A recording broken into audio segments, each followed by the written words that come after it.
do ABC, da Universidade Federal do ABC, do programa, especialmente do programa de políticas públicas. Eu agradeço a presença de vocês aqui na UFSCar, uma instituição da qual eu tenho muito orgulho de fazer parte, e eu quero fazer um agradecimento especial à comissão organizadora que levou à frente essa empreitada, basicamente os alunos da pós-graduação dos dois programas, do programa de Ciência Política e do programa de Políticas Públicas da Federal do ABC. Quero agradecer também a coordenação do professor Gabriel Cavaleschi, coordenador do PPG-POL, e eu também preciso agradecer a algumas instituições que nos apoiaram, como foi o caso da UFSCar, que cedeu esse espaço, o Cigalei, a empresa de idiomas, a Genal, a empresa que criou o MaxQDA e disponibilizou algumas licenças para que a gente pudesse ofertar um curso de análise de conteúdo. E eu aproveito para informar ainda que hoje à noite, às 18 horas, a gente vai ter uma conferência intitulada A Ciência Política para Além da Academia, que tem por objetivo compartilhar a experiência de duas ex-alunas dessa casa, que hoje atuam em duas instituições bastante importantes e significativas para nós, que é a RAPS e o Cigalei. Bom, eu convido para compor a mesa o professor Vitor Marchetti, meu amigo da UFABC, a quem eu gostaria de agradecer por estar aqui e também solicitar que ele dê as boas-vindas aos presentes. Obrigada.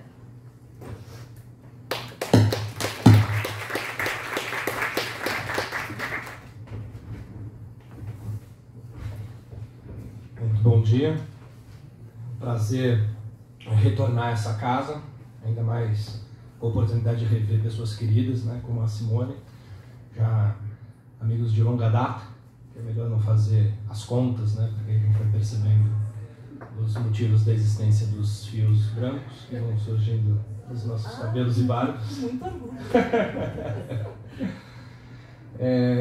Mas bastante feliz de estar aqui hoje, ainda mais para mediar uma palestra do Sérgio Abranches, que é de fato o intelectual que cravou um dos termos que nas últimas décadas foi um dos termos mais debatidos, né? E ainda mais nesse momento político do país, revisitar esse conceito e tentar apontar perspectivas para o futuro, com base no que vivemos até agora, me parece mais do que fundamental, mais urgente. Em nome da UFABC, do Programa de Políticas Públicas, portanto, agradecemos o convite e estamos bastante empolgados nessa parceria que tenho certeza que ainda vai produzir mais frutos. Não é? Obrigado, Simone. Já podemos compor a mesa. Então, chamo nesse momento o professor Sérgio Abranches para compor a mesa e dar início à sua palestra. Muito obrigado.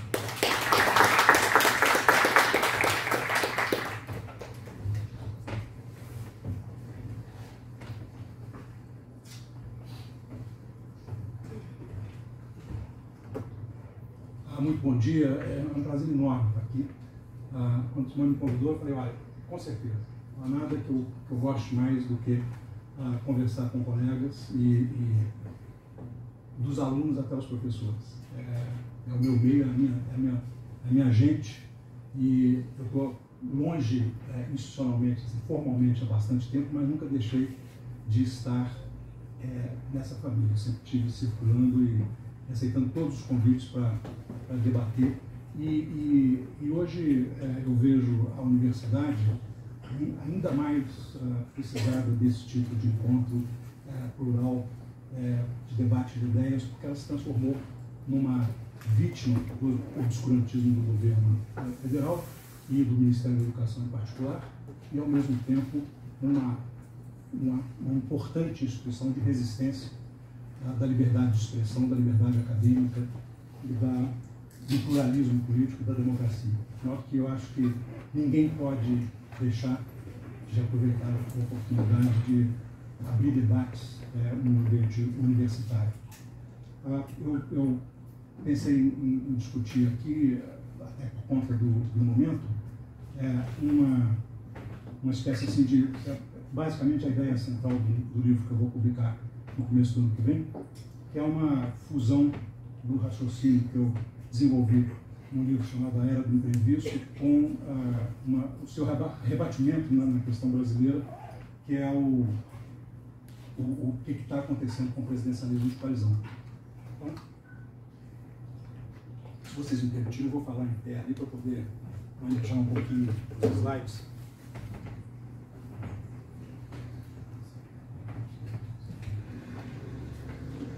O ponto central da minha ideia, o que eu tenho tentado pôr em discussão, é de que nós vivemos um momento muito peculiar, um momento histórico singular na evolução desse modelo societário, eu falo globalmente, que está conosco desde praticamente a transição da Idade Média para o Renascimento.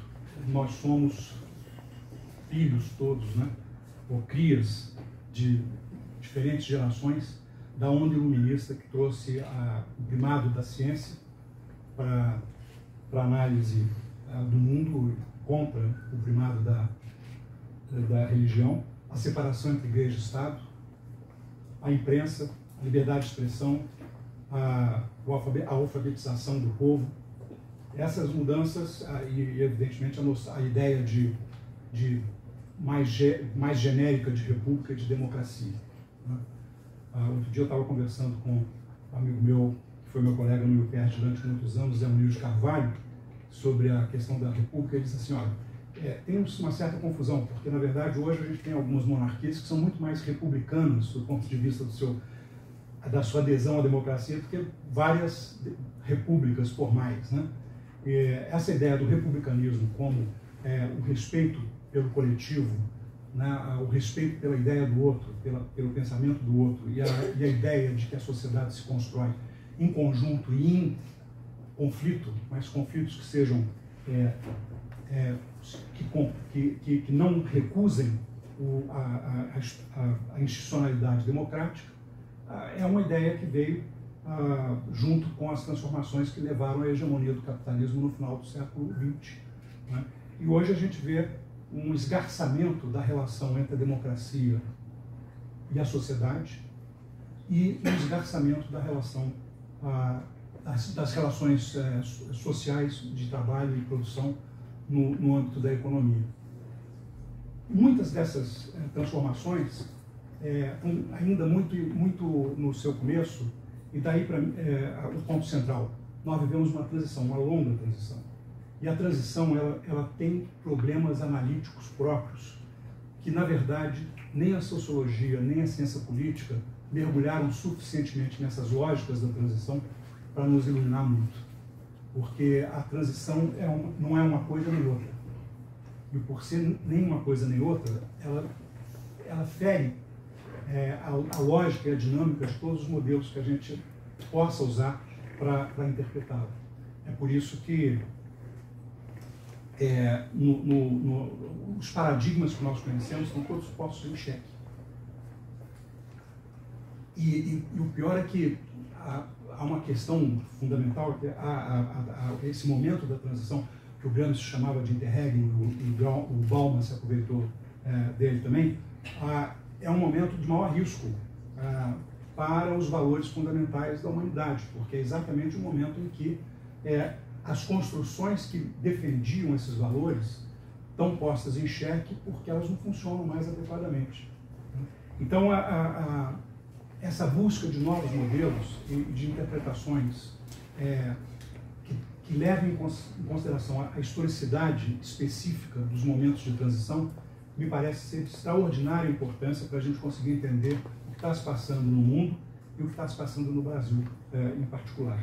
E desde logo, quero dizer para vocês, não faço a menor ideia como é que resolve. Quer dizer, ainda não consegui chegar a nenhum modelo satisfatório de transição.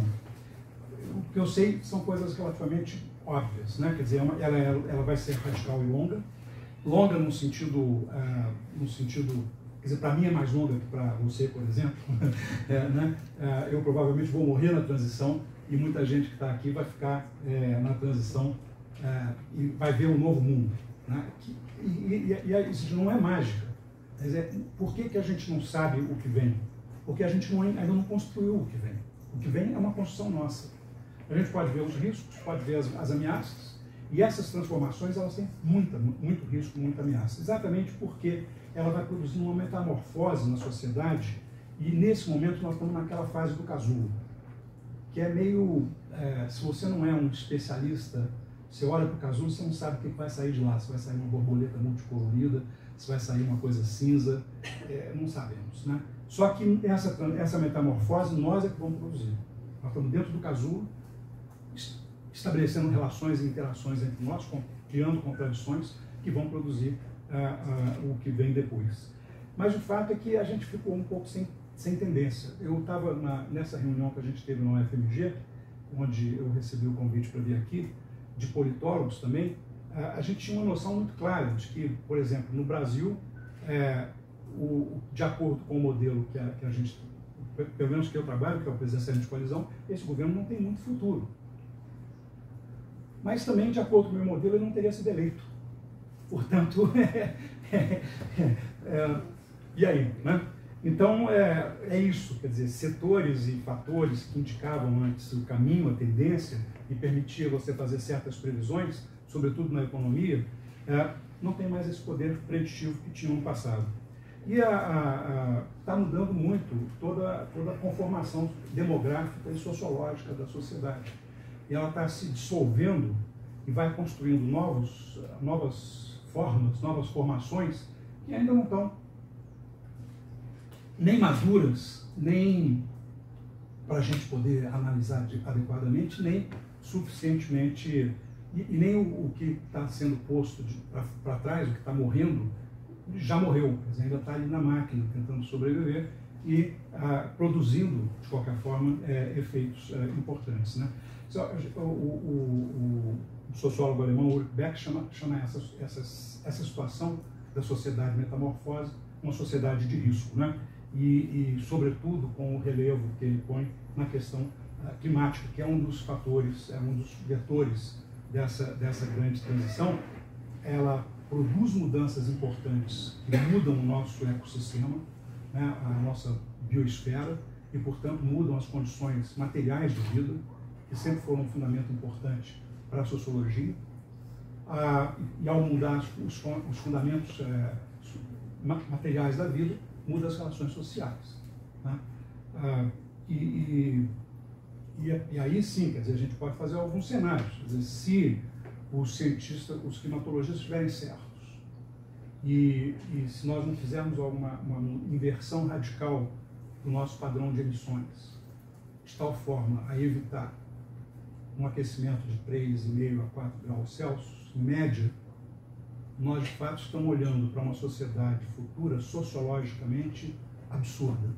Porque se o mundo vai ficar menor do ponto de vista da área habitável, essa área habitável vai ser disputada a ferro e fogo, e os mais fortes é que vão prevalecer nessas áreas, os outros vão ser deixados à margem e provavelmente vão ser dizimados. Quer dizer, esse processo é um processo que de fato envolve riscos existenciais para a sociedade humana. Mas e também é verdade nas mudanças científicas. Parte delas é provocada pela mudança climática, mas parte é provocada por evoluções científicas também que mudam o paradigma na genômica, não é? Quer dizer, nós estamos praticamente na porta de acabar com a lei de Moore na computação, com a computação quântica, que faz uma nova lei onde a aceleração do poder de computação das máquinas é de trilhões de vezes maior do que a gente tem hoje, uma coisa assim meio impensável para nós, né? E tudo isso representa um perigo danado, né? E essa mudança ela tem características interessantes, porque ela, na verdade, ela produz mudanças dentro da mudança, né? Quer dizer, tem modelos que a transição cria que põem em xeque os modelos convencionais, mas eles mesmos são colocados em xeque logo em seguida pela nova tecnologia. Vou dar um exemplo para vocês. Recentemente, tem uma corrente já na economia e na sociologia dizendo o seguinte: a tecnologia de blockchain vai mudar completamente as relações econômicas e sociais, porque o blockchain permite, por exemplo, acabar com os bancos, acabar com a intermediação financeira. Isso tem uma capacidade, num momento em que a hegemonia global é do capital financeiro, tem uma repercussão absurda. E não obstante, lendo o material científico que comemora o que eles chamam da hegemonia, da predominância da quântica, né? Com o primeiro grande cálculo feito por um computador quântico no laboratório da Google, eles assim, olha, se o computador quântico puder ser usado, tem uma série de CIS aí, porque ele precisa de coisas absurdas nesse momento, uma temperatura muito baixa, abaixo de 20 graus Celsius para poder funcionar, etc. Mas se ele vier a funcionar normalmente, ele acaba com todas as vantagens do blockchain. Então o blockchain, que é uma inversão do mundo digital, vai ser derrotado pela própria evolução do mundo digital. Então daí a complexidade, né? Essa mudança nos paradigmas societários tem essa característica convergente, né? A revolução digital com a biologia sintética, a genômica, a nanotecnologia, a neurociência e a inteligência artificial convergem para produzir mudanças em todos os campos da atividade humana, né? E isso se dá num processo de hegemonia indiscutível e indisputável do capital financeiro no plano global e no plano local. Para você ter uma ideia, eu fiquei muito chocado.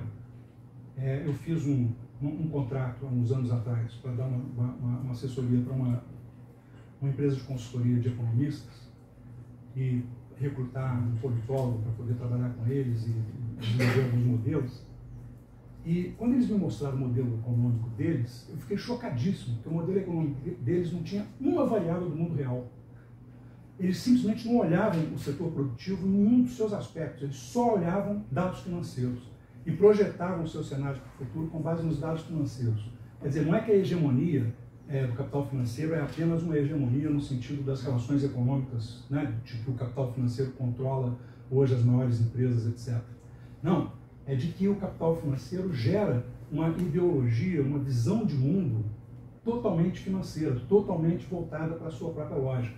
Daí os programas de austeridade serem sempre voltados para a solvência, nunca para a resolução dos problemas que levam a economia a funcionar mal e o Estado a gastar mal. Quer dizer, tem portanto, essa hegemonia é uma hegemonia política e moral. Quer dizer, ela domina os valores das relações econômicas. E, ao mesmo tempo, a inteligência artificial está robotizando, está mecanizando tudo isso, né? Eu sou cliente hoje de um banco, e tudo que ele faz com algoritmo. Ele não existe no mundo físico. Ele analisa a minha conta de cartão de crédito na base de algoritmo. Ele escolhe quem pode, quem não pode ter cartão de crédito do banco com base num outro algoritmo. Quer dizer, não tem o ser humano ali tomando decisões, né? E eles partem do pressuposto de que o algoritmo não erra, né? E o algoritmo erra o tempo todo. Então essa convergência, ela produz um movimento historicamente diferente da Revolução do Renascimento, né? Porque no Renascimento era o contrário. A filosofia representava tudo. Ela era a ciência que englobava todos os conhecimentos, né? E aí, no processo do iluminismo, na Revolução Científica, ela vai se decompondo nas ciências, né? Agora não, agora as ciências convergem para produzir novas ciências e para produzir resultados conjuntos. Isso também não está no nosso modelo. Também não está no nosso modelo. E essas mudanças vão produzindo uma lógica de transição que eu estou começando a tentar entender, que tem a ver com essas mudanças estruturais aceleradas, muito aceleradas, né? É só contar quanto tempo levou do telefone preto de disco até um telefone de tecla, e quanto tempo levou entre o primeiro celular e o smartphone. É absurda a diferença de tempo. É muito rápido. E pior, como é uma sociedade muito mais... para nós, a tecnologia já não é milagre, a não ser em alguns casos assim, muito excepcionais. Você imagina, num mundo sem telefone, o telefone era um milagre. Quer dizer, de repente, um cara inventou um negócio que falava, aquilo parecia assim, sem ter muita base, né, material científico, era um milagre. Agora não, agora a gente tem um celular, já não acha ele mais muito miraculoso, de repente a gente tem um supercomputador na mão, e quando eu falo supercomputador, eu não estou exagerando. Esse celular que eu tenho no meu bolso aqui, ele tem muito mais capacidade de computação e memória do que um computador que ocupava metade do Instituto de Ciências, do subsolo do Instituto de Ciências, na UNB, que não foi capaz de fazer um cálculo da minha tese de mestrado. Eu tive que ir para o computador da PUC, que é pelo menos umas 100 mil vezes mais fraco da época do Rio Data Center da PUC, era pelo menos do que o meu celular. E a gente não acha isso nada demais, quer dizer, a gente vai incorporando as revoluções científicas como se fosse uma coisa normal. Né? Por quê? Porque é o normal da nossa vida. Nós todos nascemos numa sociedade já tecnológica. Então, para nós, essa fronteira é uma fronteira que a gente presume que está ultrapassada, que nós já estamos naquele país da tecnologia. Só que agora tudo isso que a gente conheceu está mudando, está se transformando e não vai ser igual daqui a 10 ou 15 anos, quando essas novas tecnologias se massificarem.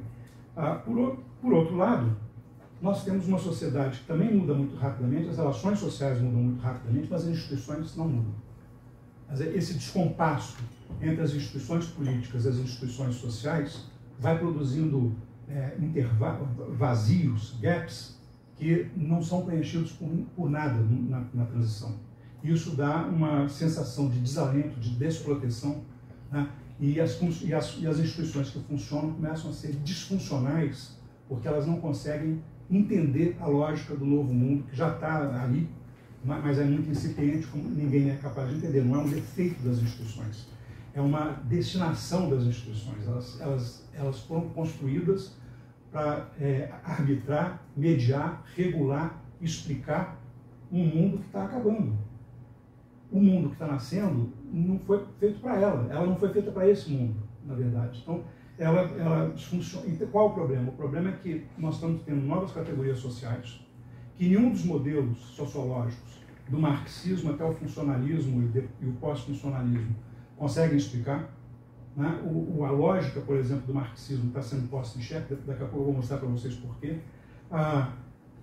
E essas categorias sociais ficam numa espécie de vácuo institucional. Não tem rede de proteção social, não tem sindicato, não tem partido, e a democracia representativa não chega até eles, nem a rede de proteção social do Estado.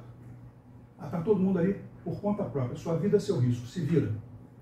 E uma parte da ideologia que cresce é uma que diz assim, é isso aí mesmo, se vira. Se você tiver competência, você sobrevive. Se você não tiver, o que eu posso fazer? Não é um problema do Estado, é um problema da sua incompetência. Essa ideologia, a minha hipótese é que ela não dura muito, mas porque ela não tem o que entregar. Ela promete uma coisa que ela não tem para entregar e, evidentemente, aumenta o número de categorias sociais que emergem sem proteção, sem voz ativa, né? E, portanto, crescem esses setores deslocados, estão fora de todas as redes de proteção e de representação. Este é o desafio que a democracia representativa ainda não aprendeu a enfrentar e a resolver. Por outro lado, ao mesmo tempo, a nossa capacidade de comunicação a apresentação da nossa indignação aumentou absurdamente. E também é uma coisa que a gente a gente não vê a parte muito boa das redes, a gente só vê a parte muito ruim, né? Das fake news, da desqualificação, dos haters, que dominam a nossa mente mesmo. Quer dizer, eu estou acostumado com isso, você recebe assim uma centena de tweets dizendo que você é um idiota, entendeu? Um comunista boboca, né? Que devia ter sido morto pela ditadura, etc. E evidentemente que você para algum tempo para pensar, caramba, o que tem aqui, né? Aí me convidam para falar numa feira literária sobre meus projetos literários, alguns deles não são nem de ficção, de não ficção, são de ficção. E aí o presidente do clube de tiro põe uma moção no Avaz, dizendo que se eu for lá, ele dá um tiro. E aí os organizadores ficam com medo e desconvidam. Né? Isso aconteceu em várias feiras, sobretudo aqui no sul do país. E aí as do Nordeste me convidam para me desagravar.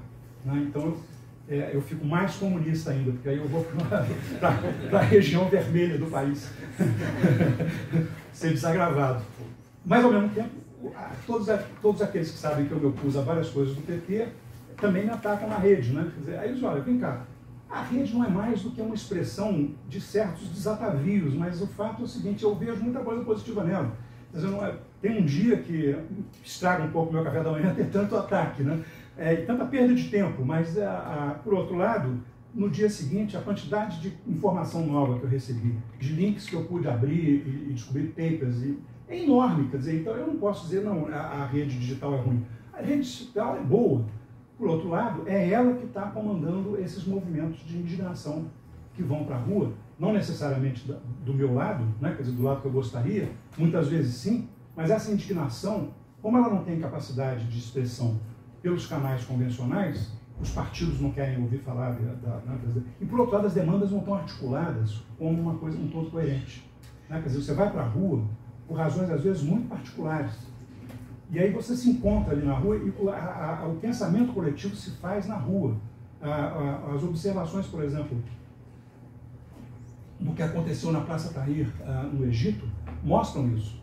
Uma das coisas mais interessantes que um sociólogo descobriu lá, só um parênteses, todos os especialistas no norte da África, nenhum deles foi capaz de reconhecer que estava para haver a Primavera Árabe, e nem o que ia dar.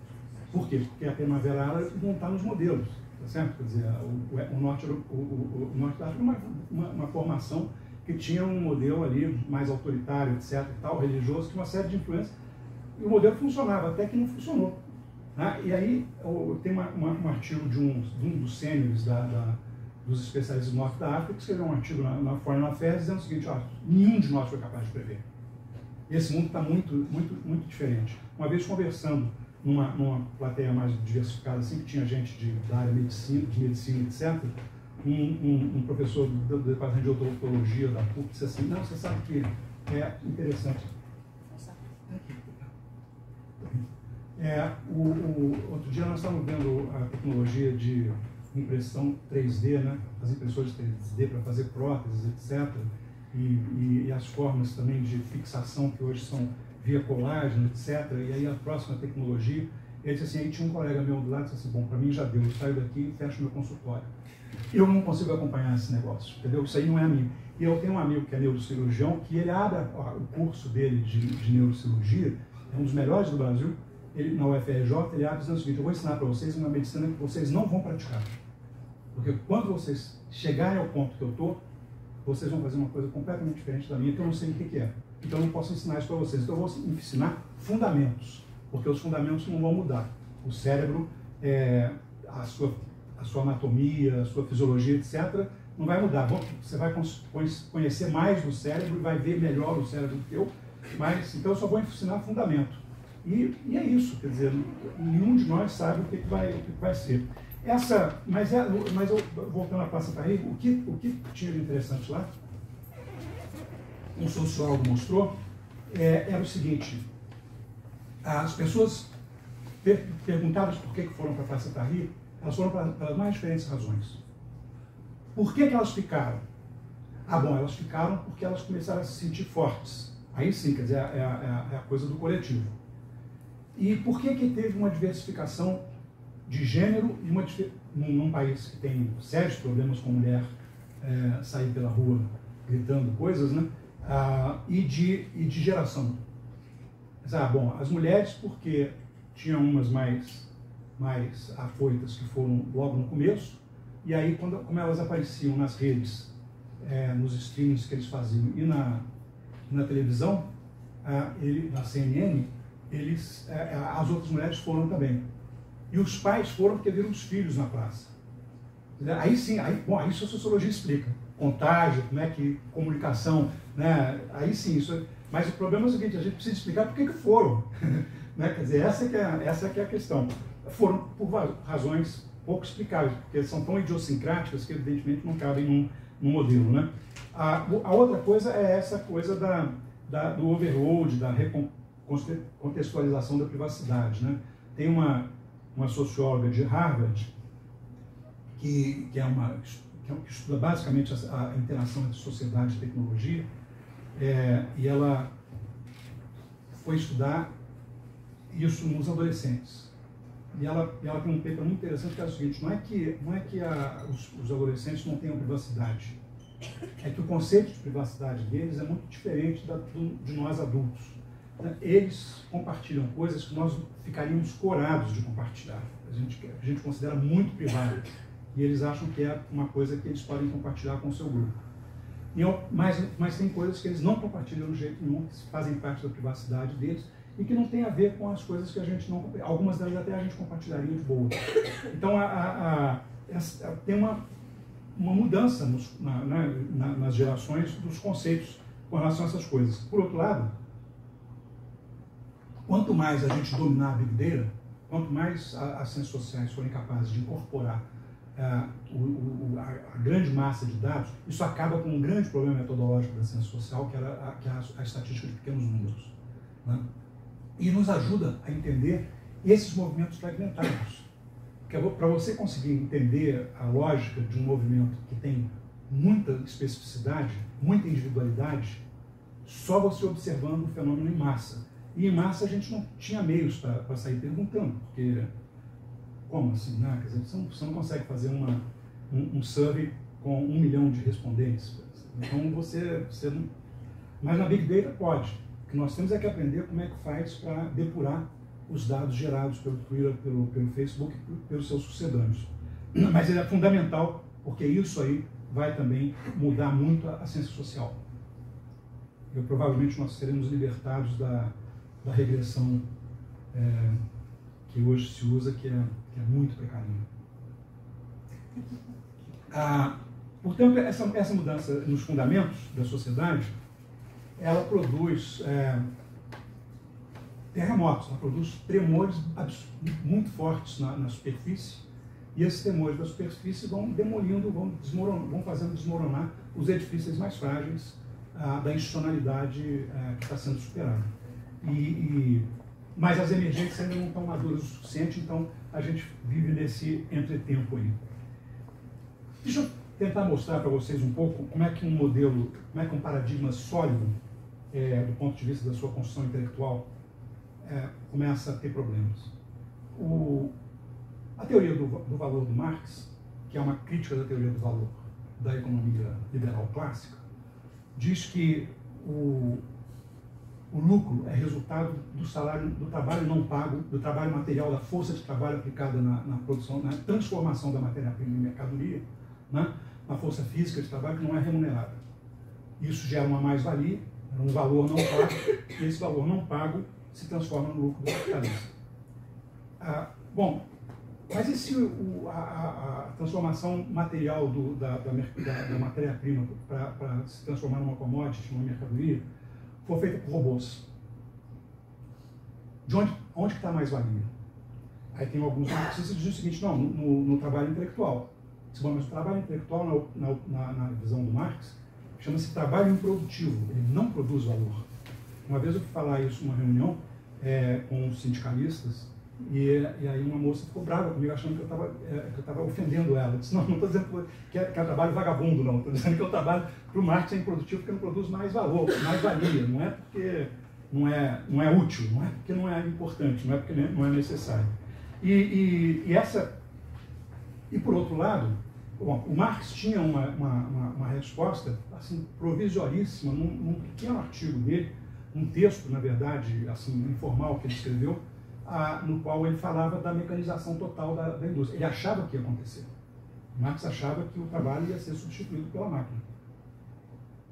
Mas quando o trabalho fosse substituído pela máquina, o capitalismo já teria acabado. E aí, o que o ex-trabalhador estaria fazendo é que ele estaria com as suas necessidades garantidas pela estrutura comunitária, não necessariamente pelo Estado. Na verdade, o comunismo do Marx não tem Estado, é anarquista. Mas então ele poderia se dedicar a cultivar a mente, né? A ler. E aí é isso, quer dizer, o Marx usa umas imagens muito pré-capitalistas. Assim, aí ele vai poder pescar, ele vai poder se cansar dele, vai poder ter a visão crítica dele e tal. Então ele tinha noção. E a outra é a hegemonia do capital financeiro. Quer dizer, no caso do Marx, quando o capital financeiro se torna hegemônico, eu me lembrei muito disso uma vez, que uma jornalista me contou que ela estava entrevistando na época da dívida externa do Brasil, que tinha umas negociações incríveis e tal, o presidente, o chefe da comissão de bancos privados, era o presidente do Citibank. E aí estava começando a ter uma discussão sobre fundos de pensão, criar fundos de pensão aqui no Brasil, etc. Né? E aí ela perguntou para o presidente do Citibank, qual é a relação do Citi com os fundos de pensão dos Estados Unidos? Aí ele falou assim, eles são os nossos donos. Aí ele disse, cara, se os fundos de pensão, quer dizer, se a professora aposentada da Califórnia é dona do Citibank, tem alguma coisa errada nesse capitalismo, né? E o pior é que ela tem voz, ela vai nas assembleias e ela é que cobra a rentabilidade. Né? E ela é que diz o seguinte, não pode investir em país que não tenha categoria de risco de investimento, porque é a minha aposentadoria que está em jogo, não é o salário altíssimo de vocês. O Marx dizia que isso representava a socialização do capital, que essa pulverização era o processo pelo qual o socialismo, o capitalismo se dissolveria numa forma coletiva de organização. Mas não é isso que a gente está vendo. Né? Quer dizer, a diferença de poder e salário do CEO de um fundo que é proprietário do banco e os clientes desse fundo, que são os aposentados da Califórnia, do resto dos Estados Unidos, etc., essa disparidade é brutal. Eles têm uma voz nas assembleias, mas é uma voz minoritária, não é uma voz majoritária. Então, na verdade, esse processo, a metamorfose estrutural que está acontecendo na economia real, ainda não foi absorvida numa nova teoria do valor para conseguir fazer com que o marxismo possa explicar essa transição e a formação de novas formas. Essa renda financeira cresce e aí bate uma outra contradição do Marx. O Marx falava sobre a artificialidade do dinheiro. Né? O dinheiro é um artifício, é um artefato social e que ele vai criando uma sensação, que aliás é verdadeira, se a gente pensar bem, nas bolhas, vai criando uma sensação de que ele é uma coisa concreta por causa da velocidade de circulação da moeda que começa a acelerar muito rapidamente. Quer dizer, hoje, a velocidade de aceleração de circulação da moeda é infinitamente superior ao máximo que o Marx jamais imaginou. Né? E, de fato, tem uma riqueza financeira ilusória que é criada por essas bolhas. O capital financeiro vai lá, dá valor para papéis que não têm valor nenhum e que só terão valor se ele continuar passando por aquele papel. Né? O dia que ele desvia daquele papel arrebenta e destrói um pedaço da economia, como aconteceu com a bolha da subprime nos Estados Unidos, em que esses papéis sem valor eram hipotecas que estavam associadas a casas reais e foram todas elas desalojadas na marra, porque nos Estados Unidos a desapropriação é feita pela polícia a partir de uma ordem judicial quase praticamente automática. Não pensa nada sobre se a pessoa só tem uma casa, se aquilo dali é a casa dela, ela vai ficar na rua, não importa. E elas foram prisioneiras desse valor ilusório. Né? Quer dizer, o banqueiro chega o gerente do banco chega para o proprietário de uma casa e diz o seguinte, olha, se sua casa está valendo muito mais do que você está pagando, do que o valor que foi financiado para você, por que você não realiza esse valor? Por que você não atualiza e realiza esse valor? eu te dou um novo empréstimo mais compatível e você vai poder ter dinheiro para fazer outras coisas. Ele topou, e aí quando o capital não passou mais pela casa dele, a casa dele perdeu todo, inclusive o valor que ele tinha pago, né? E ele ficou pendurado numa dívida que ele não consegue pagar. Então, e aí vem a coisa, é tão ilusório que o banco topa renegociar praticamente sem receber nada de volta, né? Para anunciar a casa, evidentemente, porque ele já teve o lucro que ele precisava, que é um lucro financeiro, que é um lucro também efêmero. Essa característica efêmera do lucro atual, evidentemente, é uma fonte de problemas de desestabilização do capitalismo. Né? Quer dizer, quando a fonte de lucratividade seca, por alguma razão, aquele sistema que está montado ali desmorona. Isso cria aí sim cai num modelo que a gente já conhece, que é um livro do Kindleberger que chama Mania, Crise e Pânico. Né? Quer dizer, aí quando a bolha estoura, produz um pânico, todo mundo foge do mercado e aí a economia entra em recessão. Então as manifestações locais, elas variam, mas o fato é que tem uma questão fundamental, que é como se manifesta essa transição nesse interregno. Como é que ela se manifesta predominantemente nas sociedades reais? Ela se manifesta como crise. Ela se manifesta como crise. Crise econômica sucessiva, né? Bolhas que vão estourando, vão produzindo recessões. A recuperação nunca é tão boa quanto no passado. O desemprego estrutural que foi gerado, parte dele nunca mais é recuperado. Hoje, os Estados Unidos hoje está em pleno emprego e tem um contingente que já não é mais calculado como desempregável, que é não empregável, que eram aqueles que tinham ocupações que desapareceram e que não foram capazes de ser reciclados para novas ocupações. Eles estão pendurados no cheque do seguro-desemprego, né? Estão na marginalidade, e aí eles acabam voltando no Trump, achando que o Trump pode resolver a vida deles, quando na verdade o Trump só piora a vida deles. Isso aí é um problema, porque quando o modelo econômico é o mesmo, quer dizer, quando o paradigma não está mudando, pensa assim, na crise da economia americana, quando o Clinton foi eleito. Tinha uma crise de desemprego, mas acontece que ela já estava sendo equacionada por um novo modelo de gestão econômica que era muito desempregador. Que era a ideia todos os cursos de business do mundo, você chegava nos cursos, tinha alguém dizendo, não, agora é o seguinte, a empresa tem que ser lean, magra e má. Ela tem que trabalhar no osso, com muita produtividade para poder ter o lucro, porque ela tem que dar respostas muito rápidas ao capital financeiro que a controla. E foram destruídos mais de 80 milhões de empregos naquela transição nos Estados Unidos. Mas como transitou dentro do mesmo modelo, quando o Clinton saiu do governo, tinham sido criados 175 milhões de empregos novos. Metade da força de trabalho americana trabalhava em postos de trabalho que não existiam antes da crise. Só que agora é uma mudança de modelo tecnológico também. Então você não tem como reempregar rapidamente as pessoas nas novas ocupações. Elas vão surgir, mas elas vão surgir com um perfil, né? E aí tem aquele mesmo fenômeno que eu falava para vocês da coisa que nasceu digital, que é transformada e superada pelo próprio movimento digital, né? Por exemplo, game. O game, que é um produto digital, quer dizer, o game tal como ele existe hoje só foi possível com a tecnologia digital e com a internet. Ele hoje é uma economia de alguns bilhões de dólares no mundo.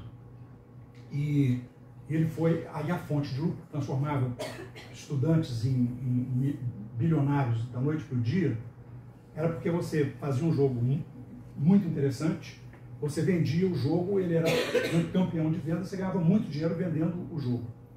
Hoje, já não é mais assim. Praticamente não compra o jogo. Aliás, o jogo que tem mais viralizado do mundo hoje, que é o Fortnite, ele é de graça. Você compra coisas dentro do jogo, você compra moedas, você compra recursos, você compra camisetas, você compra canecas, né? Você compra entrada em eventos e você ganha prêmios se você é campeão do jogo, etc. Mas o desenvolvedor não ganha dinheiro com a venda do jogo. O desenvolvedor ganha dinheiro com a jogada, com o jogo em ser jogado. Então ele ganha pela fidelidade. Os caras estão voltando. E o Fortnite fez um teste agora. Eu vi o teste e posso dizer para vocês que sociologicamente eu vi um fenômeno imprevisível na minha frente. O meu neto de 8 anos que produziu o fim do primeiro ciclo do presidencialismo de coalizão. Vejam bem, não é que produziu o fim do presidencialismo de coalizão, é que produziu aquele modelo que vem desde 94, formando oposição e governo no Brasil. Ele desmoronou, ele se esgotou. E o PSDB foi completamente destroçado. Ele hoje é um partido pequeno. Provavelmente não terá muita dificuldade para ser um partido grande de novo. E a gente não sabe muito bem o que vai acontecer. Mas, com certeza, se nós persistirmos numa sociedade tão desigual e heterogênea como nós somos, com problemas tão candentes como a discriminação racial, a discriminação de gênero, a desproteção da população das comunidades urbanas, que estão levando a uma chacina, né, quer dizer, um genocídio. Olhar as estatísticas de assassinatos de jovens negros no Brasil é obviamente um genocídio, não tem outro nome. E enquanto nós formos assim, nós teremos pluripartidarismo. O Brasil não conseguirá convergir para apenas duas opções ou uma só. Não apoia um governo autoritário na maioria, nem apoia um partido só. Então o imperativo da coalizão me parece que vai continuar. Mas nós estamos nesse momento no fim de um ciclo, num processo de realinhamento partidário, que nós ainda não sabemos como é que ele vai prosperar. Não vou mostrar para vocês o modelo que vocês conhecem, mas é só para vocês verem por quê, né? O presidente da coalizão ele nasce dessa tendência à fragmentação política, quer dizer, a incapacidade do partido presidencial a conseguir fazer maiorias no legislativo. E dado que o legislativo no Brasil, por causa da nossa compulsão legislativa, da nossa Constituição muito extensa, precisa de funcionar, ele só pode funcionar por coalizão. Quer dizer, não é uma invenção, não é um automatismo, não é uma coisa da vontade de políticos clientelistas que querem fazer coalizão para poder ficar chantageando o presidente da República. Não, é uma decorrência da nossa sociedade, da nossa heterogeneidade, né, inclusive da diversidade federativa. Quer dizer, a gente tem um regime muito centralizado, mas a federação existe de forma muito diferenciada no Brasil. O sistema político do Rio Grande do Sul não tem nada a ver com o sistema político do Rio de Janeiro ou de Minas Gerais. E isso produz correlações nacionais totalmente diferentes das correlações estaduais de forças. Portanto, não é um ato de vontade, é um ato de necessidade. É uma resposta a uma característica sociológica que precisa de ter resposta para poder ter um sistema político que funcione, um modelo político que funcione. E evidentemente, vocês veem que tem um pouco de declínio aqui no período posterior, mas no fundo, se a gente pega do Collor, do Fernando Henrique para cá, é quase uma linha reta, tá certo? Quer dizer, é alguma coisa variando entre 10% e 20% o limite em que o presidente consegue fazer de cadeiras na Câmara E agora tem mais uma complicação, que torna mais imperativa ainda a coalizão. É que o Senado, na Constituição de 88, tem poderes de iniciação legislativa. Então você também cria um processo de negociação e de manobra política, né, onde que eu coloco o projeto, a iniciativa do projeto, que não tinha antes. Né? Vocês estão vendo agora nessa discussão, que dá conflito também, a discussão sobre a prisão em segunda instância. O Senado quer ir pela mudança legislativa e a Câmara quer ir pela reforma constitucional.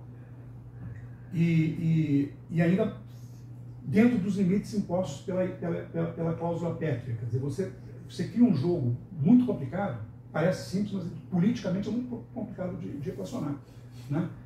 Com um presidente que não tem nem partido nem coalizão. Portanto, a capacidade de influência dele no Congresso é muito limitada. Isso está claro em toda vez que o Congresso examina a agenda dele, do presidente. A reforma da Previdência não era a agenda dele. Então, essa diferença do estadual com o nacional, é uma espécie assim de milagre da ciência política, né? Porque não especialistas, quando eu falo disso, eles ficam me olhando assim como se eu estivesse falando de uma da multiplicação dos pães, sabe? Uma coisa assim. Porque eu digo, olha, é o seguinte, o eleitor que vota para presidente não é o mesmo eleitor que vota para governador e deputado federal. É diferente. Ele usa a lógica diferente. O eleitor que vota para prefeito não é o mesmo eleitor que vota para governador e presidente. Mas é a mesma pessoa, mas não é o mesmo eleitor. Porque a lógica dele é diferente, o cálculo dele é diferente. Né? Ele é uma máquina que calcula. E o cálculo dos interesses dele é diferente. Isso produz essa disparidade. Tem uma outra, que o Celso Furtado foi o primeiro a mencionar num artigo de ciência política dele, que chama-se Os Obstáculos Políticos ao Desenvolvimento, que tinha a ver com o governo Jango, e ele disse, olha, é o seguinte, o Brasil que elegeu que votou pelo Jango, que votou no plebiscito a favor do presidencialismo, etc., é diferente do brasileiro que faz a maioria na Câmara dos Deputados. Então, o que acontece? A Câmara dos Deputados representa o Brasil rural e o presidente representa o Brasil urbano. Naquela época, a clivagem urbano-rural era verdadeira. O Brasil, nos anos 60, não tinha... Era um grande país rural, tinha 60 e poucos % da população vivendo no campo. Né? Quer dizer, a população urbana ainda era pequena. Ainda mais a população urbana que votava, porque o analfabeto não votava. E é engraçado, o analfabeto urbano não votava mais do que o analfabeto rural.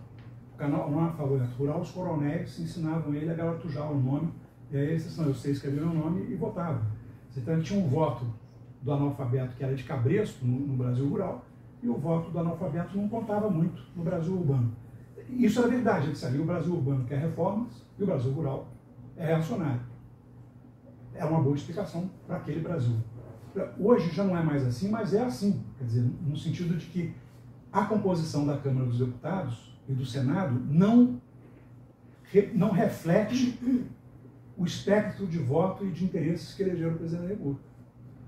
E isso se reflete na coalizão.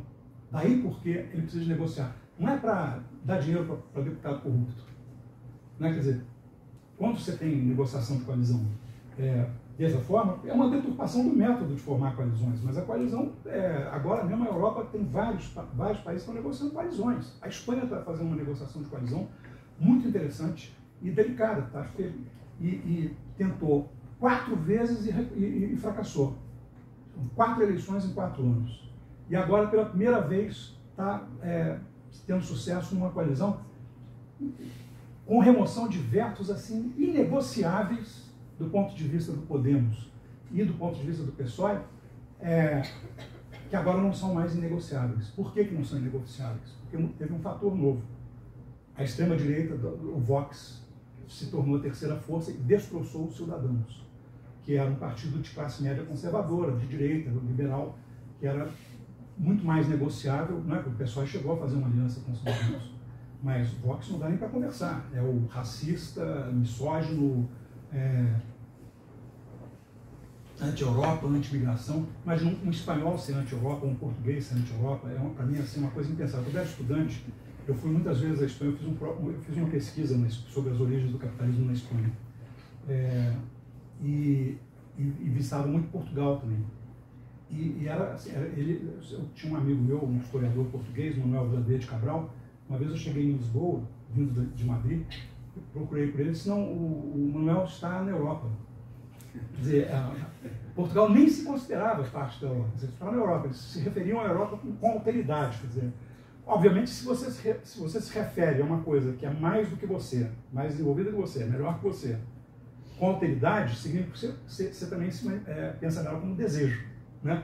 Aí, a geração que desejou a Europa e fez a Europa e mudou, revolucionou a Espanha e Portugal, que são 2 países completamente diferentes dos países que eu conheci quando era estudante, totalmente diferentes. Para eles conversam com ditaduras. E aí mas a geração nova não tem essa experiência, ela não desejou a Europa, ela já era a Europa. Né? E aí ele diz assim, não, mas eu não quero mais ser europeu porque está tendo desemprego aqui, porque os franceses estão invadindo Lisboa. A sorte dos franceses é que agora quem está invadindo Lisboa são os portugueses, são os brasileiros ricos, né? Então os aluguéis estão ficando mais caros ainda, porque os brasileiros pagam muito mais do que os franceses, são muito mais perdulários. E aí, eu não quero mais a Europa. Na Espanha é a mesma coisa. Olha, mas o problema é o seguinte, é que é o falso, isso é uma falsa sensação. É o que o Marx chamava de falsa consciência. Quer dizer, você não está querendo a coisa certa, porque, na verdade, se você sai da Europa, você está ferrado. Sua economia está toda atrelada à economia europeia, que está toda atrelada à economia global. Não tem como voltar. É igual os britânicos, quer dizer, eles se deram conta de que eles votaram pela Brexit erradamente. E hoje não votariam mais. Entrevistas atrás de entrevistas, os caras diziam, eu votei pela Brexit, porque eu não sabia muito bem o que era, eu estava meio irritado, né? Estava meio indignado. Aí eu votei, eu não sei mais, eu não quero mais. Então, aqui também é a mesma coisa. Nós votamos aí, do jeito que a gente votou, sem saber muito bem, não era o nosso desejo. Né? Quer dizer, e essa expressão do desejo frustrado cria um problema. Se vocês olharem a polarização eleitoral, que é a polarização funcional, né? Tem a ver com a fragmentação, com o número de candidatos competitivos, se bem que só, na verdade, na eleição do Collor, é que a gente teve, de fato, assim, uma explosão de candidatos com alguma capacidade de competir, né? E o Lula e o Collor não chegaram a somar 51% dos votos juntos no primeiro turno. O que significava que a sociedade estava muito pulverizada e só ia polarizar no segundo turno, né? Depois, na verdade, a gente tem assim um picozinho, assim, que é no caso do Ciro, a primeira vez que a esquerda se divide em candidatos que têm alguma base, né? O Ciro no Nordeste, o Garotinho no Rio, e aí eles conseguem fazer um pouco de diferença ali, chegam a quase 30% dos votos, e ajudam a eleger o Lula no segundo turno, né? Mas daí para frente não tem mais, né? Quer dizer, e na eleição de 2018 você tem um picozinho, mas aí é o seguinte, né? Quer dizer, é diferente. Você pega lá no Collor versus Lula, quem é que capturou voto ali naquela época? Maluf, Ulisses, Covas, Brizola, né? Brizola quase empatado com Lula. Todos eles políticos, a gente pode não gostar de um ou de outro, mas todos eles políticos com raiz, quer dizer, políticos sólidos, né? Cabo Daciolo, a gente poder usar como índice de fragmentação do eleitorado, não, isso é um eleitorado que está perdido, tá certo? É um eleitorado que está perdido. E a polarização e a fragmentação aumentou muito nas duas casas do Congresso, vocês conhecem bem esses números, né? Eu acho que esse fenômeno aqui, junto com um outro quadro que eu vou mostrar para vocês, explica, explica não, pode estar a indicar um processo de realinhamento partidário, só que um processo de realinhamento partidário tropicalista, né, a brasileira, porque os realinhamentos partidários europeus e americanos, por exemplo, um partido é imediatamente superado no mesmo ciclo eleitoral por outro, quer dizer, cai numa eleição e já sobe um outro que fica durante um ciclo eleitoral inteiro, né, várias eleições seguidas. Já aconteceu 5 vezes nos Estados Unidos, embora os nomes não mudem. Democrata já foi escravista e racista nos Estados Unidos, o republicano já foi abolicionista e mais igualitário, né? Quer dizer, muda, o nome não mudou, mas a lógica partidária mudou. Eu acho que está acontecendo aqui, quer dizer, esse processo de fragmentação, os partidos estão se dissolvendo, mas não tem nada para botar no lugar, né? E aí vai demorar um pouco mais essa... Ao mesmo tempo, a gente teve, pela primeira vez, de fato, uma polarização radicalizada. Quer dizer, pela primeira vez a gente viu o hooliganismo político acontecer no Brasil, né? O discurso de ódio, intolerância e, portanto, um debate muito pouco democrático, né? Mas olha aqui, que eu acho que é uma outra maneira de ver o realinhamento partidário. O grupo dos 5 maiores partidos da Câmara dos Deputados, por que fazia sentido fazer um G5 partidário no começo, em 94, 98? Porque eles tinham entre 70% e 80% das cadeiras. Quer dizer, na verdade, nós tínhamos uma estrutura de 5 partidos, não era um sistema muito fragmentado. Né? Apesar do índice ser maior, né, de partidos efetivos, mas é que tem muito partido pequenininho que está influenciando o índice. Mas na verdade, para valer mesmo, quem tem poder de veto eram esses 5 aqui. Vejam o que vai acontecendo, né? Em 98 eles atingem o ápice, força total desses partidos dos 5, e eles começam a declinar, e começam a declinar por quê? Por causa tanto de uma pequena debandada no PT, com a criação do PSOL, e uma forte debandada do lado do PFL, do PMDB e do DEM, né? E PSDB. De tal forma que quando chega em 2018, um partido como o PMDB, que tinha 107 cadeiras em 94, e era o pivô da coalizão do Fernando Henrique, embora o primeiro da aliança fosse o PFL, tivesse a vice-presidência, chega em 2018 com 34 cadeiras. Quer dizer, sai de um partido grande, dominante, para um partido pequeno.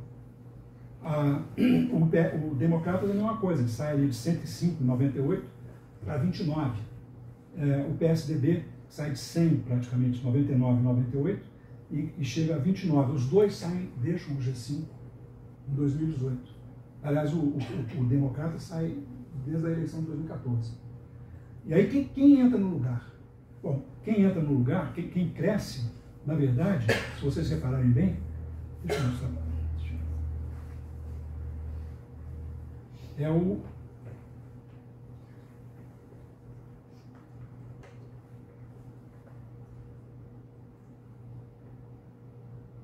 Fiz uma bobagem aqui.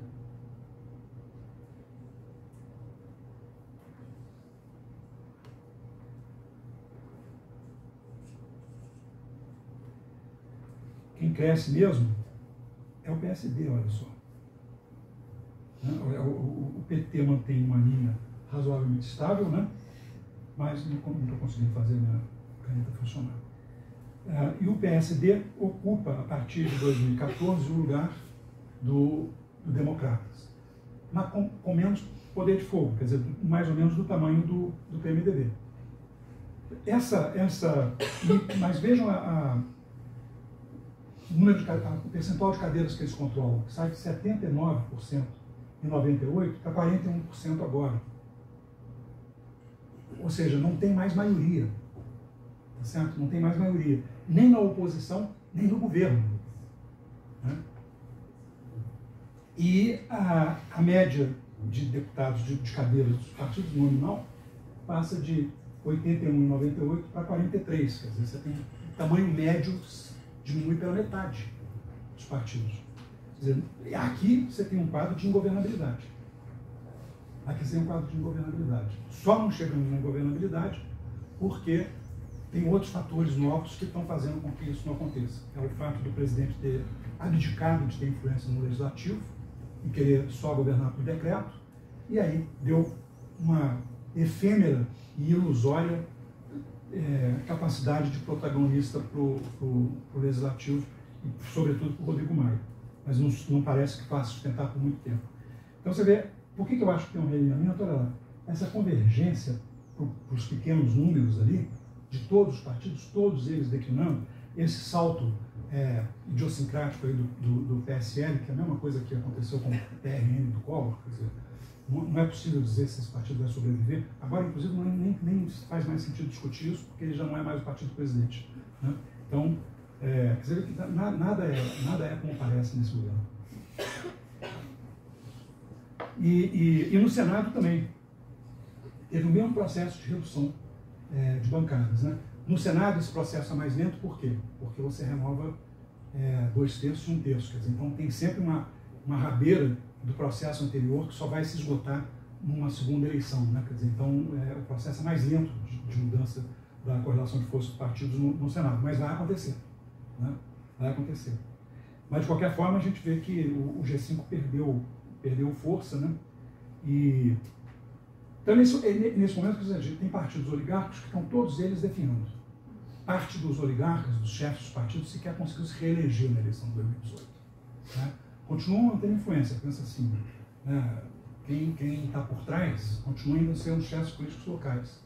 Mas essa realidade está mudando, e ela está mudando de várias formas. Né? Quer dizer, ela está mudando porque tem novas forças no Sudeste e no Centro-Oeste, fazendo com que mude a correlação de forças. No Centro-Oeste, obviamente, uma força mais conservadora, voltada para os proprietários que já são locais, porque a história do Centro-Oeste, fora do Goiás, o resto ali eram proprietários de São Paulo e do sul do Brasil que tinham fazendas lá. Mas agora você está começando a ter proprietários de grandes fazendas locais, moram lá, exercem influência lá, usam dinheiro para influenciar nas eleições lá, quer dizer, então está mudando a composição para mais para a direita, sem a menor dúvida. Por outro lado, no Nordeste, o PT está fazendo muito parecido o papel que fez o PTB no modelo da Segunda República. Né? Quer dizer, eu me lembro que na minha tese de mestrado eu escrevi uma frase que é assim, o PTB vai atrás dos sindicatos. Você tinha uma cidade, criava uma fábrica, e aí se sindicalizava, e formado o sindicato vinha o PTB. Em duas eleições o PTB era dominante, já tinha deslocado as oligarquias da UDN e do PSD. Né? O PT está fazendo isso no Nordeste. Né? Quer dizer, só que ele não está indo atrás dos sindicatos, quer dizer, ele está indo atrás de um conjunto de trabalhadores mais diversificado, mas o fato é que ele está tomando lugar dos oligarcas. Né? E pode ter ali uma oscilação, de repente perder para... Né? Na Bahia, o Democratas ainda é forte por causa do Antônio Carlos Magalhães, que tem uma memória ainda muito, um recall ainda muito forte, marcou demais o Estado e tal, né? Mas já não é mais a mesma coisa. Por outro lado, tem esse fator novo, que é um fator que está no mundo inteiro, e que tem a ver com a reação a essa manifestação da transição como crise. Quer dizer, a manifestação da transição como crise, ela faz o quê? Ela faz com que a gente tenha incerteza, insegurança e medo. O medo e a insegurança começam a produzir a busca de coisas que te ofereçam mais vigor, mais estabilidade, mais força, né? E aí você tem um apelo da ultradireita. Ele vai para suprir uma demanda daqueles que estão com medo. E evidentemente frustra. E você volta a um processo. Mas E por que frustra? Frustra porque, evidentemente, eu acho que a gente teve um exemplo bastante... claro sobre isso, agora em São Paulo, com o fechamento da fábrica de automóveis lá em São Bernardo, né, da Ford, e aí eles tentam de toda forma ressuscitar a fábrica com a outra montadora, etc., mas é que a fábrica é insustentável num mundo robotizado, que é o mundo da automotiva. A automotiva hoje quase não usa mais trabalhador metalúrgico, ela faz coisas, todas elas robotizadas, né? E com impressão 3D, etc. Quer dizer, é um outro mundo. Mas você tem essa idealização do passado, como se o passado fosse voltar. E a gente está vendo agora aí com esses namoros insanos do presidente, do filho do presidente, do ministro da Economia com o AI-5 como se fosse uma boa resposta, né? Ninguém sabe qual é a resposta. Mas o fato é que a gente tem duas tendências importantes em relação a essa questão do reacionalismo. Quer dizer, você tem em todas as sociedades do mundo, cresce a fatia da sociedade que ouve bem uma mensagem de que tem uma coisa no passado boa, no passado a gente era melhor. Se a gente voltar ao passado, fora da Europa, sem imigrantes, né, sem os negros para nos importunarem, etc., a gente chega lá. E esse discurso muito reacionário, ele encontra eco em pessoas que estão sendo ameaçadas. Nos Estados Unidos tem um pedaço da classe média que ficou pobre e ela tem dificuldade de acesso à rede de proteção social que foi feita para proteger negros e latinos. Não foi para proteger brancos, americanos brancos. Porque na cabeça de todo mundo, americano branco não ia ser pobre. Pobres são eles, né? Nós não. E aí quando nós ficamos pobres, o que a gente faz com eles que estão lá pegando dinheiro do Estado para... E eu não consigo. Então esse conflito é real, mas o passado passou. Né? E pior, do ponto de vista da lógica estrutural que nós estamos vivendo, o nosso presente tem cada vez menos passado, cada vez mais futuro. Portanto, ele é cada vez mais impreciso, mais imprevisto, mais desconhecido. E não adianta fazer projeções do passado, porque ele já não explica. Então, e por outro lado, a hegemonia do capital financeiro está pouco se lixando para isso. Porque se você conversar com alguém do capital do mercado e disser o seguinte, olha, essas mudanças vão mudar, vão acabar inclusive com o seu negócio, assim, mas em quanto tempo? Em 6 meses? Não, provavelmente 6 anos ou 12 anos. Sabe? Isso aí não me interessa. O que me interessa é os próximos 6 meses. Os próximos 6 meses está bem? Está bem. Então, não é comigo.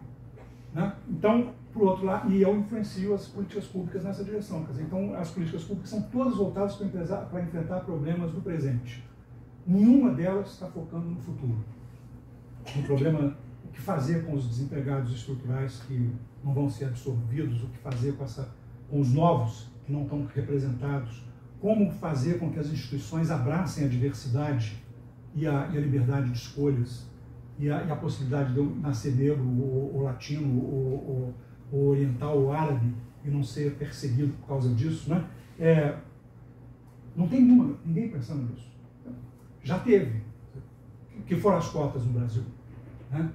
Que foram as cotas no Brasil. Que foi o julgamento do Supremo sobre as cotas no Brasil. Foi exatamente a vitória do futuro.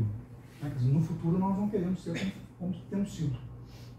Mas não há dúvida de que o apelo é grande. E no Brasil, com a influência da Lava Jato e a exposição pela mídia de casos de corrupção, dinheiro resolvido, grandes, eu nunca vi nada fazer mais efeito na opinião pública de um país como o Brasil do que uma montanha de dinheiro na posse de alguém. Eu me lembro que a candidatura da Rosiana Sarney virou pó no dia que o Jornal Nacional botou um dinheiro que tinha sido encontrado no escritório do marido dela em cima de uma mesa e fotografou. Né? Aquele apartamento lá na Bahia produziu um estrago brutal, e essa ideia de que tudo é corrupção. Né? E aí nós vamos ter que lidar com esse fato politicamente, não estou falando só analiticamente, nós vamos ter que lidar com o fato de que coalizão não é a mesma coisa que cooptação, como, por exemplo, diz a Marina Silva, nós estamos agora no presidencialismo de cooptação, não, nós continuamos estando no presidente da coalizão. Cooptação é um método de formar a coalizão, não é um substitui, é um método. O outro é a coisa. Né? Então, vamos ter que provar politicamente que a coisa pode ser feita sem cooptação e sem corrupção, pelo menos nas formas que a gente usou até agora, porque essas estão reveladas, quer dizer, isso não dá mais para fazer. E é um desafio, um novo modo para os políticos. E, evidentemente, para nós que temos que pensar também institucionalmente e ter ideias sobre isso, como formar coalizões que sejam diferentes das coalizões que foram formadas no passado. Não no sentido do conteúdo partidário, da forma como foi negociada. Né? Agora, por exemplo, na Espanha está claro, quer dizer, eles estão negociando o quê? A manutenção da rede de proteção social, a liberdade do PSOE poder negociar com os catalães que não querem a separação da Catalunha, mas querem uma autonomia mais real, que o Podemos não aceitava. O Podemos era separacionista, continua sendo, mas não tem nada de fisiológico, clientelista nessas questões, tá certo? Quer dizer, você está discutindo questões programáticas, questões fundamentais para o futuro da Espanha. Né? Quer dizer, definir um sistema de autonomia que evite a separação é bom para a Espanha. Para a Catalunha não é tão bom. Para a Catalunha é a parte mais rica da Espanha. É ela que cresce, o resto é meio atrasadinho. Né? Então, mas está bem, é um coletivo. A Catalunha foi protegida na democracia durante muito tempo. O separatismo catalão tem muito a ver com a maneira pela qual os catalães foram tratados na ditadura, não só eles, os bascos também. Né? Mas eu me lembro, por exemplo, quando eu estava fazendo essa pesquisa sobre a Espanha, eu acabei tendo que ir para Paris, porque a maior parte dos historiadores espanhóis eram da Catalunha, todos eles estavam no país. E eles publicavam os livros deles em catalão, mas em editoras francesas. E em catalão eles eram disseminados clandestinamente, porque era proibido falar catalão em público e era proibido publicar em catalão. Evidentemente, se você proíbe o cara de usar a língua dele publicar na língua dele, o dia que você tem democracia, o cara diz assim, tem mais, não quero mais ser parte de vocês, porque eu não quero a possibilidade de voltar a ser assim. Né? Então, é uma questão fundamental, não é uma questão pequena você negociar uma colisão o que fazer com a Catalunha. E sem falar no fato que são 5 autonomias, quer dizer, tem os outros também, né? Tem os bascos, tem que até são mais violentos, né? Já fizeram guerra civil. Então, mas a Espanha está sendo um exemplo de que não é uma coalizão, não é uma coisa feia. Né? Coalizão é uma coisa necessária. E como é que vai ser o nosso modelo de preservação de coalizão? Com todas as nossas instituições estão sendo postas a teste nesse momento. Né? Não tem nenhuma instituição que você possa dizer o seguinte, não, essa daí está se comportando 100% de acordo com o figurino e vai preservar a sua integridade no futuro. O Supremo está completamente descaracterizado, né, as decisões, veja, quer dizer, uma das características fundamentais de um colegiado de última instância, que tem a última palavra sempre, é que ele seja colegial, que ele seja um colegiado, para você poder fazer o jogo da intersubjetividade. A única forma de você conseguir um mínimo de aproximação à objetividade. O Weber já sabia isso, né? Então, quando um colegiado como o Supremo começa a tomar mais decisões monocráticas, individuais, idiosincráticas do que colegiadas, tem um problema. Tem um problema. Ele deixou de ser uma legítima palavra de última instância. Ele passa a ser uma opção de palavras, que não são nem de última instância, porque ainda tem que ver a manifestação do colegiado. E aí o presidente do Supremo, qualquer que seja ele, manipula a agenda de tal forma que só deixa o colegiado falar sobre aquilo que ele quer que fale. Evidentemente que não está funcionando bem. Né? Hoje, acho que hoje tem uma coluna do Conrado Lubner que está falando sobre isso. Quer dizer, está deturpado e nós não podemos prescindir de uma Suprema Corte. Muito pelo contrário, nós precisamos de uma Suprema Corte que tenha de fato a última palavra. Né? E isso, todos esses desafios estão postos para todo mundo. Aí as pessoas, às vezes os repórteres vêm me perguntar, mas vem cá, mas o Bolsonaro não está copiando? Gente, não é que está copiando, é que tem um problema, tá certo? Quer dizer, ele acha que os índios são imigrantes internos. Ele acha que, entendeu? Tem que acabar com eles para poder fazer garimpo lá e vender aquele metal que ele acha que é valiosíssimo, que, não é? Espetacular. E de fato a gente está com uma tensão importante. E mais, quer dizer, isso, a disjuntiva autoritarismo e democracia está posta hoje no dia a dia do brasileiro. Esse governo está empurrando paulatinamente o Brasil para o autoritarismo, ferindo as regras institucionais e ferindo a convivência democrática. Prende gente de ONG em alter do chão, porque precisava de alguém para parecer culpado de botar fogo na floresta de ONG, porque o presidente disse que ONG estava botando fogo. Quer dizer, se isso não é próximo de uma ditadura, eu não sei o que é. A justiça tem que se manifestar. Se ela não se manifestar, já é um pedaço do Estado de Direito que sumiu. Tá certo? Quer dizer, ou esses rapazes recebem habeas corpus hoje, ou nós estamos ferrados. A questão da intolerância com relação à miscigenação global, quer dizer, eu passei um tempo dando aula lá no Canadá, e agora, recentemente, e fui num jantar onde nenhum dos casais era oriundo do Canadá ou do mesmo país. Todos os casais eram de países diferentes e não eram canadenses. E todos eles o seguinte: o Canadá é o único lugar em que nós temos um mínimo de respeito para as nossas escolhas matrimoniais. Né? Tinha uma moça do Irã, casada com um apátrida. Ele nasceu em São Paulo, mas era filho de diplomata, passou uma parte da infância na França, depois o pai dele era português. Passou um outro pedaço em Portugal, e assim que ele pôde escolher um lugar no mundo para ficar, ele foi para o Canadá. Ele não se considera de lugar nenhum, a não ser do Canadá. Casado com uma iraniana que não usava véu, usava decote, não tinha, fumava, fazia tudo que era proibido fazer no Irã a uma mulher fazer em público. Eu não sei nem se em privado pode. E ela disse assim: aqui é o único lugar que eu posso fazer. Agora, eles são o quê?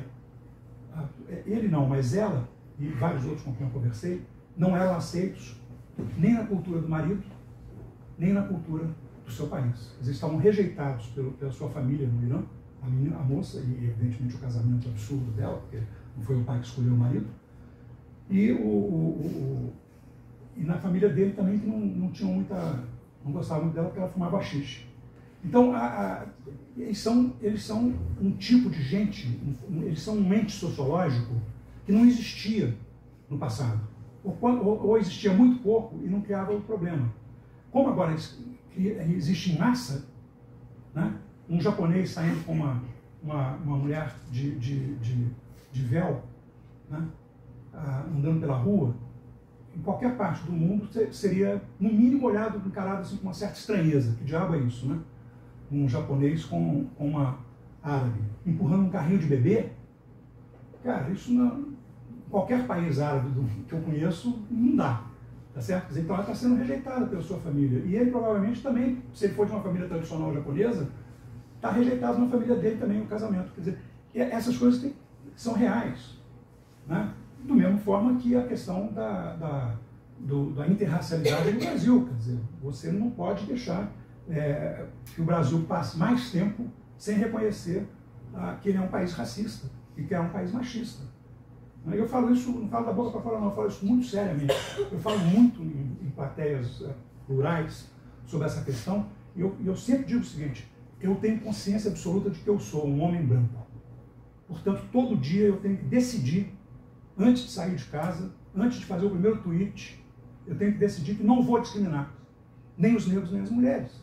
Não vou fazer atos nem de misoginia, nem de assédio, e nem de desatenção às pessoas. Mas essa é a minha cultura. Quer dizer, se eu dissesse assim, se eu me deixasse levar pela cultura familiar, pela minha cultura, que não é uma família de posse, é uma família de classe média, mas é uma família de classe média antiga que tem mentalidade de casa grande. E que acha que tem um pedaço do país que continua na senzala. Se eu deixar essa formação cultural, a minha socialização falar mais alto do que a minha consciência, eu me torno racista e machista, não tem jeito. Faz parte do meu ser. Então isso são coisas sérias, essas antinomias aí. E evidentemente que, como eu disse no princípio, a questão da mudança climática é uma questão existencial. Né? É uma questão existencial e ela vai impor a gente um novo padrão de comportamento. Por bem ou por mal. Se a gente quiser mitigar a mudança climática, mitigar a emergência climática, superar a emergência climática e mitigar a mudança climática, nós vamos precisar de mudar os nossos padrões de comportamento, consumo, produção, no máximo em 10, 15 anos. Então, muito atrasado, portanto, vamos ter que fazer isso muito rápido.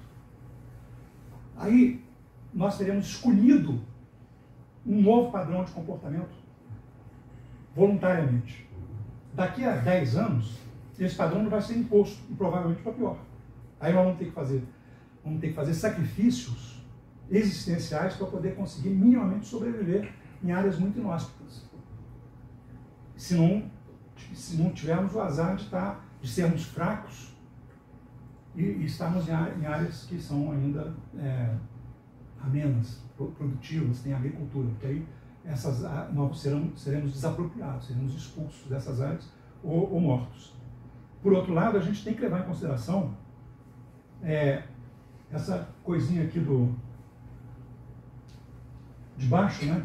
Que é o fato de que a gente tem que aprender a lidar com essa convergência entre a biosfera, a sociosfera e a cybersfera. O mundo digital já invadiu o nosso mundo social. Nós precisamos aprender a lidar com ele.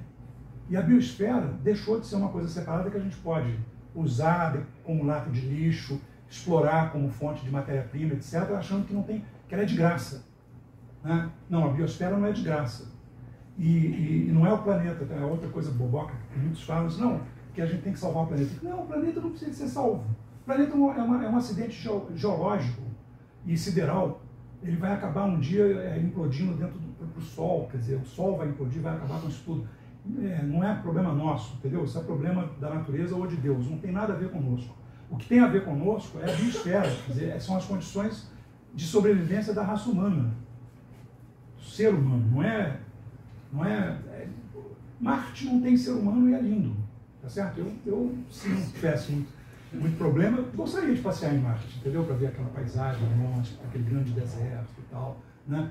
E fantasiar que em algum momento da história, há milhões de anos atrás, tinha uns marcianos, como é que seriam os marcianos, eu achava legal. Agora, Marte é imperecível desse ponto de vista, né? Só o sistema solar acaba com Marte, não qualquer um de nós. Agora, a vida em Marte, se houve, ela foi destruída, provavelmente por ela mesma, ou por mudanças que a gente não viu.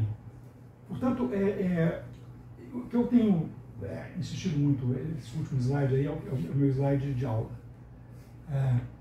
que é o seguinte, quer dizer, o que a gente tem que fazer? Eu acho que a gente tem que fazer um processo de concentração mental para nos entendermos como seres da transição. Alguns de nós seremos seres da transição e dos outros mundos que virão. Mas a maior parte de nós será, dependendo do tamanho da transição, continuar sendo ser da transição. Ser da transição significa ser de um mundo em transformação e metamorfose muito rápida, com explicações para sua lógica muito efêmeras e com formações sociais que também podem ser efêmeras. Nós não sabemos. É mais ou menos como você plantar empiricamente, sem os conhecimentos que a gente tem hoje, uma horta. Você planta uma opção de mudas. Tem umas que vão vingar, tem outras que não vão vingar, tem umas que vão ser comidas pelo bicho, outras que não vão. E a gente não é capaz de dizer de antemão. Eu fiz um reflorestamento numa propriedade que eu herdei da família, não tinha muito uso para ela, e resolvi transformar numa reserva de Mata Atlântica, uma reserva particular. E tinha um pasto lá e eu resolvi transformar o pasto em floresta, em mata. Então, chamei o pessoal do SOS Mata Atlântica, como é que faz? Aqui, regeneração natural, ali planta e tal. Eu plantei 35 mil mudas. Eu hoje vou lá, já tem um bom bosque. Isso tem 8 anos que eu comecei, já ando na copa das árvores, já não preciso mais lutar contra o braquiário. Eu fiz experiências, por exemplo, eu não botei nenhum tipo de defensor, de tóxico, de mineral, de químico, para matar a grama, que é uma grama que a gente inventou na Embrapa para ser imperecível e imperialista, né? Quer dizer, a braquiária ela avança sobre tudo, ela é imortal praticamente, quer dizer, você precisa de botar Roundup, e aí você contamina o lençol freático, destrói a terra e tal, que é meio maluco. Você quer fazer uma reserva de mata e ao mesmo tempo, primeiro matar as coisas, né? Quer dizer, não. Aí eu perguntei para um cara, o que precisa? Não, a gente pode fazer uma coisa assim, se tiver gente para coroar as mudas, ou seja, fazer um círculo sem grama, sem capim, de um meio metro de diâmetro, até ela ter uma copa que gere sombra além desse diâmetro, aí a braquiária não entra.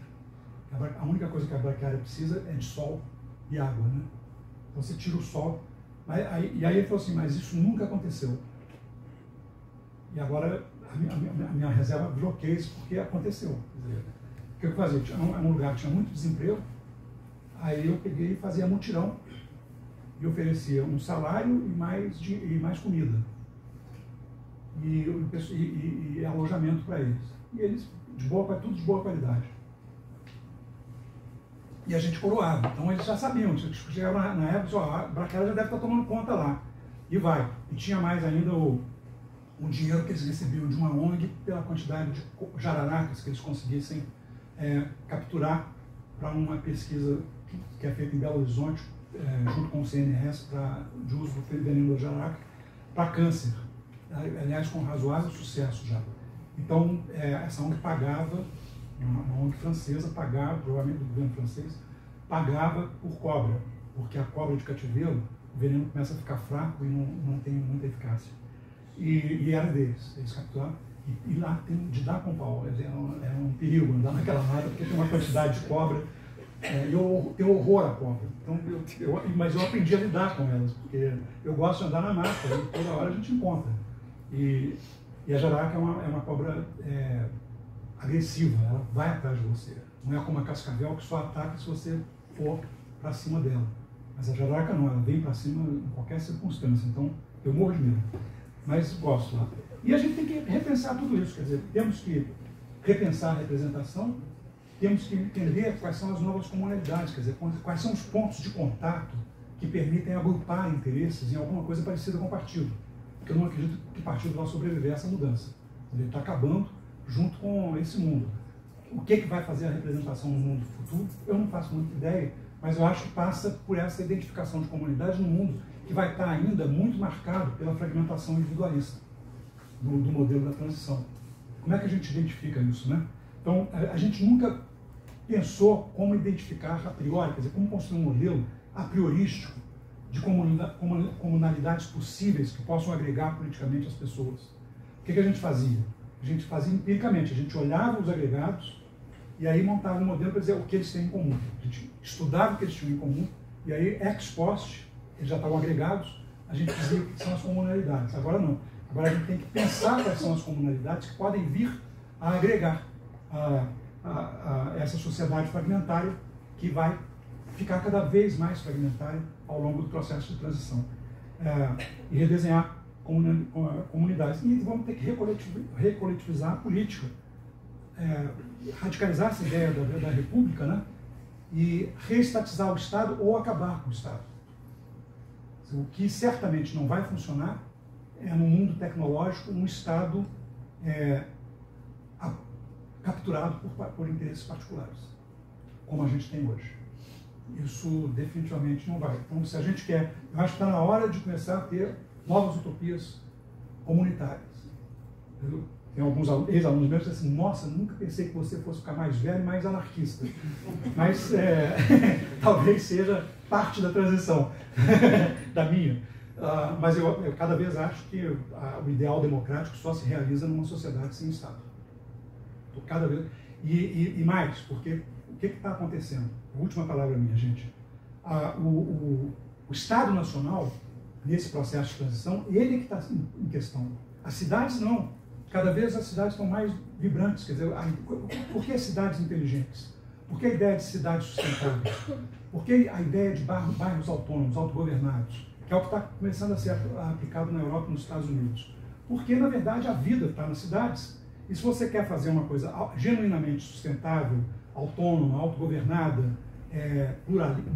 pluralista, plural, diversa, você faz na cidade. Você não... Opa! Tem alguém aí que não gosta do anarquismo. Você faz na cidade. Mas a cidade não precisa de um Estado muito grande. Concorda comigo? Quer dizer, uma cidade pode viver sem Estado, quer dizer, autogovernada. É mais fácil autogovernar a pequena unidade do que a grande unidade.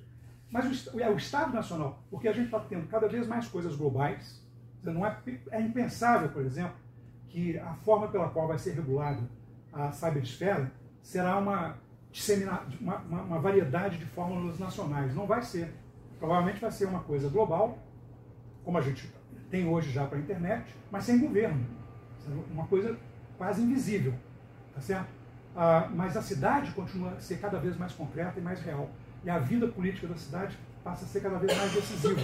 O que significa que o Brasil está claramente na contramão. Nós somos exatamente o contrário. A gente despreza a cidade e preza Brasília, né? Brasília é isso. Quer dizer, Brasília dá ao poder, a quem está no poder, uma visão completamente equivocada de país e uma sensação de poder que não tem. Né? Daí a tendência autoritária de Brasília, tecnocrática, né? Nenhum tecnocrata de qualquer partido que eu conversei aceita muito bem a ideia de fazer no plano federal, por exemplo, a experiência de orçamento participativo que tem em alguns municípios. Não toca. Aí não, é uma loucura. Imagina como é que vai ser. Mas loucura por quê? Porque você vai perder controle, sabe? É o controlador obsessivo, que eu não vou saber o que eles estão fazendo. E aí depois eu vou ter que resolver o problema. Não, então é mais fácil, acaba com você, não tem você, portanto não tem você para resolver o problema. Então tem que resolver lá embaixo. E lá embaixo fazer uma coisa mais democrática. Mas enfim, tem outras possibilidades. É uma transição, certamente vai ter estados com Estado forte, etc., e autoritários. mas é um pouco o meu grau de perplexidade. Eu falo como se eu soubesse muita coisa, né? Bom, e o ênfase é exatamente para esconder o fato de que eu não tenho a menor ideia do que vai acontecer e estou escrevendo sobre a minha perplexidade. Obrigado, gente.